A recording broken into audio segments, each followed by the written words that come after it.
द्वापर युग में घटित कृष्ण और राधा की कहानियां कौन नहीं जानता। उस वक्त देवताओं में यह चर्चा थी कि राधा ही भगवान कृष्ण की सबसे बड़ी भक्त है। पर इस बात से एक व्यक्ति सहमत नहीं थे और वह थे नारद मुनि। वह अपने आप को ही भगवान कृष्ण का सबसे बड़ा भक्त मानते थे, पर देवताओं में राधा रानी के विषय में चर्चा सुनकर उन्हें जलन महसूस होने लगी थी। नारद मुनि के स्वभाव से भगवान कृष्ण भी अच्छी तरह अवगत थे।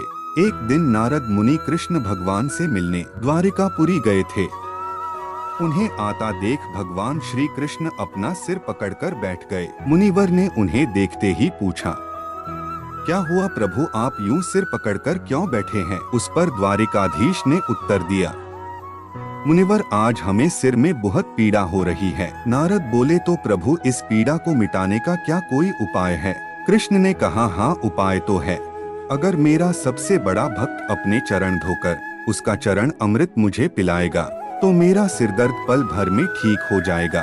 कृष्ण के मुख से यह उपाय सुनकर कुछ पल के लिए मुनिवर सोच में पड़ गए कि हूँ तो मैं ही सबसे बड़ा कृष्ण भक्त, लेकिन अगर मैं अपने पैर धोकर उसका चरण अमृत प्रभु को पिलाऊंगा तो मुझे नरक जाने जीतना महापाप लगेगा। परंतु राधा को भी तो सब कृष्ण का बड़ा भक्त मानते हैं।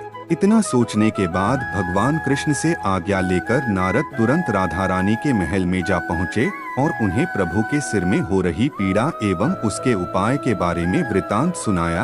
वह सुनकर राधा रानी ने एक क्षण का भी विलंब न करते हुए अपने चरण धोकर उसका अमृत एक कटोरी में नारद मुनि के हाथ में लाकर दिया और कहा, मुनिवर, मैं नहीं जानती कि मैं भगवान कृष्ण की कितनी बड़ी भक्त हूँ, पर मैं अपने ईश्वर आराध्य को पीड़ा में नहीं देख सकती। राधा के मुख से वह सच्चे भक्ति भाव के शब्द सुनकर नारद मुनि की आंखें खुल गई और वह समझ गए कि राधा रानी ही कृष्ण की सबसे बड़ी भक्त है और प्रभु श्री कृष्ण ने यह लीला मुझे समझाने के लिए रची थी।